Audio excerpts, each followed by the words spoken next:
नमस्कार दोस्तों, कहानी क्राइम चैनल पर आपका स्वागत है। दोस्तों, आज की हमारी जो क्राइम की कहानी है वो है अमेठी, उत्तर प्रदेश से। तो चलिए दोस्तों, शुरू करते हैं हम इस क्राइम की कहानी को। उत्तर प्रदेश के जिला अमेठी के गांव पीपरपुर के रहने वाले निवासी शिवनाथ कश्यप के बेटे किशन की शादी सुल्तानपुर के थाना धम्मोर की हाजी पट्टी गांव निवासी गुड़िया उर्फ प्रभावती से तय हो चुकी थी और 25 जून 2020 को उनकी शादी की तारीख भी तय हो गई थी। शादी तय हो जाने के बाद आजकल मंगेतर से फोन पर बातचीत करना, उसके साथ घूमना फिरना, शॉपिंग करना आम बात हो गई है। किशन और गुड़िया भी 2-4 बार फोन पर बात करते थे। व्हाट्सएप द्वारा तो उनकी रोजाना ही बात होती थी। 11 जून 2020 को सुबह 4 बजे किशन को गुड़िया ने फोन करके कहा, मुझे अपने लिए कुछ शॉपिंग करनी है, यदि आप यहाँ आ जाओगे तो हम दोनों अपनी पसंद की शॉपिंग कर लेंगे।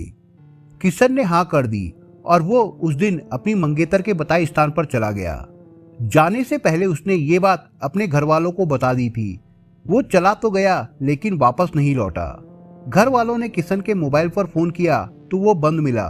गुड़िया और उसके घर वालों को फोन किया तो उनके मोबाइल भी बंद मिले।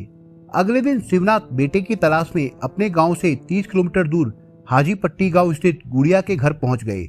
वहां गुड़िया और उसके पिता राजाराम ने बताया कि किशन वहां नहीं आया था। तब शिवनाथ चिंता में डूबे वापस घर लौट आए।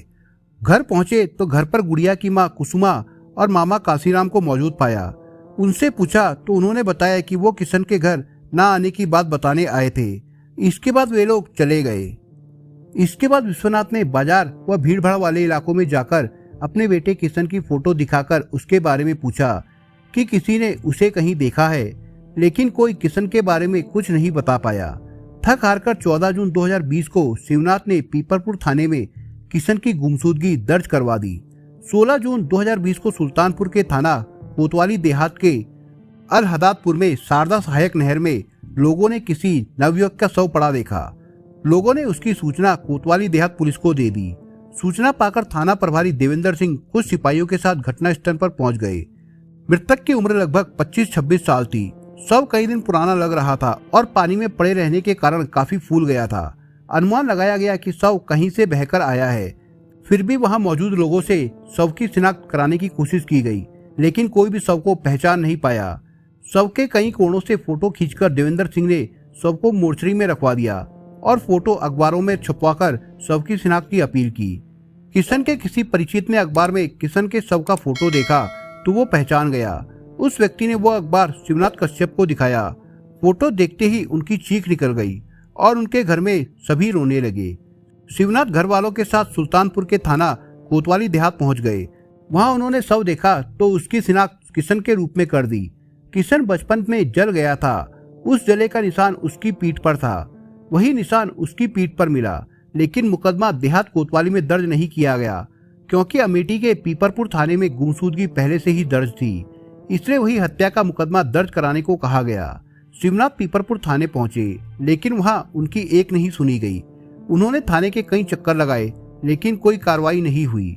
अपनी शिकायत को लेकर वो एसपी डॉक्टर विपिन मिश्रा के पास गए तो एसपी विपिन मिश्रा ने कोतवाली देहात के थाना प्रभारी को मुकदमा दर्ज करने का आदेश दिया। थाना प्रभारी देवेंद्र सिंह ने एसपी साहब के आदेश पर शिवनाथ की तरफ से गुड़िया, उसकी मां कुसुमा, पिता राजाराम, मामा कांसीराम व लालता के खिलाफ धारा 302, 201, 394, 411 के तहत मुकदमा दर्ज करा लिया। मुकदमा दर्ज होने की खबर लगते ही सभी आरोपी घर से फरार हो गए थे, इसलिए थाना प्रभारी ने उनकी सुरागसी के लिए अपने मुखबिरों को लगा दिया, लेकिन काफी प्रयास के बावजूद भी आरोपी पकड़ में नहीं आ रहे थे।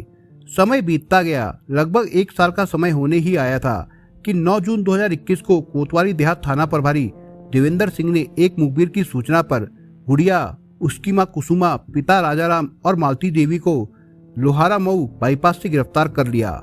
मालती देवी को घटना के बाद गुड़िया को अपने घर में पनाह देने के मामले में गिरफ्तार किया गया था। थाने लाकर जब चारों आरोपियों से पूछताछ की गई तो उन्होंने अपना जुर्म स्वीकार कर लिया और हत्या के पीछे की कहानी बयां कर दी। सुल्तानपुर जिले के धम्मोर थाना क्षेत्र के हाजी पट्टी गांव में रहता था राजाराम कश्यप। राजाराम खेती किसानी करके अपने परिवार का पेट पालता था। परिवार में पत्नी कुसुमा, बेटी गुड़िया उर्फ प्रभावती व आरती और 2 बेटे बिन्नू और विमल थे। गुड़िया काफी खूबसूरत और महत्वाकांक्षी थी। वो स्वच्छंद स्वभाव की थी, इसलिए हर किसी से बात करने में संकोच नहीं करती थी। शोक हसीना और चंचल गुड़िया का ये रूप गांव के मंचलों को खूब भाता था। उसे पाने के लिए हर कोई मचलता था। गुड़िया इस बात को बखूबी जानती थी और चाहती भी यही थी कि लोग उसके दीवाने हो जाए। जैसा वो चाहती थी ठीक वैसा ही हो रहा था। अपने दीवानों के साथ वो खुलकर बात करती और मजाक करती थी। एक तरह से वो गांव के युवकों के सपनों की रानी बन गई थी।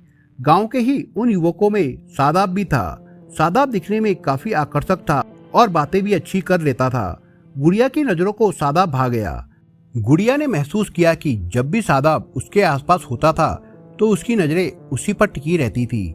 आसपास ना होता तो उसकी नजरें सादाब को तलाशती रहती थी। अभी तक वो सिर्फ दूसरों की चाहत थी, लेकिन आज उसे अपनी पहली चाहत का एहसास हुआ था। उसका दिल तो ऐसे मचल रहा था कि जैसे सीने से निकलकर बाहर ही आ जाएगा। उसकी चाहत नजरों से साफ झलकने लगी थी, जिसे पढ़ने की कोशिश करता था सादाब। सादाब की हालत भी इससे जुदा नहीं थी। वो भी गुड़िया के रंग रूप में खोया रहता था। दोनों में बातें होने लगी। वो पहले से ज्यादा मिलने लगे। दोनों की आंखें एक दूसरे के लिए प्यार जता भी रही थी, लेकिन जुबा से दोनों ही इस बात को कह नहीं पा रहे थे। एक दिन जब दोनों मिले तो सादाब गुड़िया का हाथ अपने हाथों में लेकर सहराते हुए बोला, गुड़िया, यूं तो मैंने कई लड़कियां देखी, उनसे दोस्ती भी हुई, लेकिन वो मेरी कसौटी पर खरी नहीं उतरी। लेकिन जब से मेरी तुमसे मुलाकात और दोस्ती हुई है, मैंने तुमको बहुत नजदीक से जाना पहचाना। जितना मैंने आज तक तुम्हें पहचाना है, उससे ये साफ जाहिर होता है कि तुम्हारा दिल और तुम्हारी आत्मा बहुत खूबसूरत है, जिसकी वजह से तुम इतनी प्यारी लगती हो कि तुम्हारी मूरत मेरे दिल में बस गई है। सादाब के खूबसूरत जज्बातों को बड़े ही प्यार से गुड़िया सुन रही थी। उसके जज्बात सुनकर गुड़िया भी अपने जज्बात ना रोक सकी। सादाब, मैं भी तुमसे यही कहना चाह रही थी, लेकिन बार बार मेरे जज्बात मेरे सीने में कैद होकर रह जाते थे। ये सोचकर कि कहीं तुम मेरे जज्बातों को ना समझ पाए तो मैं अंदर से टूट जाऊंगी। लेकिन आज तुम्हारे जज्बात सुनकर मेरे दिल को बहुत सुकून पहुंचा है। हम दोनों के जज्बात आपस में मिलते हैं, ये जानकर मुझे बेहद खुशी हुई है। मैं भी तुम्हारे साथ ही जिंदगी बिताने का सपना देख रही थी, जो आज सच हो गया है। उसके बाद गुड़िया सादाब के सीने से लग गई। इसके बाद दोनों का प्यार दिनों दिन परवान चढ़ने लगा। एक दिन दोपहर का समय था और घड़ी की सुइयां 2 बजे का समय बता रही थी। गुड़िया घर पर खाना खाने के बाद आराम कर रही थी। उसकी नजर जब घड़ी पर गई तो बिस्तर से उठकर तैयार होने लगी। उसने धानी रंग का टॉप और काले रंग की स्किन टाइट जीन्स पहनी तो उसके खूबसूरत बदन को 4 चांद लग गए। कपड़े पहनने के बाद जब उसने आईने में अपने को निहारा तो खुशी से फूली नहीं समाई। वो तैयार होकर घर से निकलकर उस स्थान की तरफ बढ़ गई जहां वो हर रोज अपने प्रेमी सादाब से मिलती थी। वो जब उस स्थान पर पहुंची तो उसने सादाब को वहां पहले से बैठा देखा, जो उसका बेसब्री से इंतजार कर रहा था। वो चुपचाप सादाब के पीछे पहुंची और उसकी आंखों को अपने हाथों से बंद कर लिया। ये देखकर पहले तो सादाब हड़बड़ाया, लेकिन गुड़िया के मुलायम हाथों को छूकर वो जान गया कि वो कोई और नहीं बल्कि गुड़िया है। इसके बाद वो दोनों आपस में बातें करने लगे। धीरे धीरे समय बीतता गया और दोनों के बीच में शारीरिक रिश्ता भी कायम हो गया। गुड़िया की आम शोहरत सही नहीं थी। गांव में सब उसकी दिलफेक हरकतों के बारे में जानते थे। सादाब के अलावा उसके दूसरे युवकों से भी प्रेम संबंध थे। पूरे गांव में उसकी हरकतों के चर्चे होने लगे तो पिता राजाराम और कुसुमा को चिंता हुई। इससे पहले कि देर हो जाए वो गुड़िया के लिए रिश्ते की तलाश में जुट गए। अमेठी जिले के गांव पीपरपुर में शिवनाथ कश्यप रहते थे। उनके परिवार में 3 बेटे मुरली, किशन व मनोज थे और 2 बेटियां राजकुमारी और शिव कुमारी थी। मुरली सूरत में साड़ियां बनाने वाली फैक्ट्री में काम करता था। वो विवाहित था। पत्नी और 2 बच्चों के साथ वो वहीं रहता था। किशन भी 5 साल पहले भाई मुरली के पास सूरत चला गया था। किशन वहाँ गत्ता बनाने वाली फैक्ट्री में काम करने लगा। किशन की उम्र 26 साल थी और वो कमाने भी लगा था, इसलिए शिवनाथ ने उसका विवाह करने का निर्णय ले लिया। वैसे भी उसके लिए रिश्ते आने लगे थे। उधर गुड़िया के पिता राजाराम भी गुड़िया के हाथ जल्द पीले करने को आतुर थे। उनको किसी से किशन के बारे में पता चला तो शिवनाथ से जाकर रिश्ते की बात की। विश्वनाथ ने घर के लोगों के साथ जाकर गुड़िया को देख लिया और पसंद कर लिया। विवाह की तारीख तय हुई 26 जून 2020। विवाह की तारीख जैसे जैसे नजदीक आने लगी, दोनों परिवार विवाह की तैयारियों में लग गए। लेकिन इसी बीच शिवनाथ और उसके परिवार तक गुड़िया के बच्चलन होने की बात पहुंच गई। ये बात पता चलते ही सब सकते में आ गए।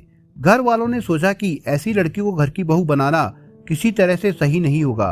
आगे चलकर दिक्कतें खड़ी होंगी। समय रहते पता चल गया है तो समय रहते इस रिश्ते को तोड़ दिया जाए तो बेहतर होगा। यही सोचकर शिवनाथ ने किशन का गुड़िया से रिश्ता तोड़ देने की बात गुड़िया के घर वालों को बता दी। ये सुनकर गुड़िया के घर वाले बौखला गए। गुड़िया की वजह से वैसे भी पूरे गांव में बदनामी हो चुकी थी। अब रिश्ता टूटने की बात और उसकी वजह गांव के लोगों को पता चलेगी तो गांव के लोग उनका मजाक उड़ाएंगे। ऐसे में सबने किशन के घर वालों को सबक सिखाने के लिए किशन की हत्या करने का फैसला कर लिया। इस सब के पीछे गुड़िया के मामा कांसीराम का सबसे बड़ा हाथ था। 11 जून 2020 को गुड़िया ने सुबह फोन करके किशन को अपने घर बुलाया। किशन ने मना किया लेकिन गुड़िया ने उसे आने के लिए मना लिया। गुड़िया गांव आने वाले रास्ते पर पहले से खड़ी हो गई। किशन आया तो वहीं रास्ते में गुड़िया ने उसे रोक लिया। वो उसे घर न ले जाकर कुछ दूरी पर नहर के पास सुनसान जगह पर ले गई। वहां राजाराम, कुसुमा और कांसीराम पहले से ही मौजूद थे। वहां मौजूद सभी लोगों ने किशन को दबोच लिया। किशन को सपने में भी एहसास नहीं था कि उसके साथ ऐसा कुछ हो जाएगा। किशन को दबोचकर उस पर चाकू से कई प्रहार करके उसकी हत्या कर दी और शव और हत्या में प्रयुक्त चाकू को नहर में फेंक दिया। शव नहर के पानी के बहाव के साथ बह गया। हत्या करने के बाद सभी लोग अपने घरों को लौट गए। जब मुकदमा दर्ज हुआ तो डर की वजह से सभी घरों से फरार हो गए। गुड़िया ने थाना लंबुआ क्षेत्र के करवर नंबर 3 नया बाग में रहने वाली दूर की रिश्तेदार मालती देवी के यहाँ शरण ले ली। मालती ने सभी की नजरों से बचाकर उसे अपने घर में रखा, लेकिन गुनाह करने के बाद गुनहगार का बच पाना असंभव होता है।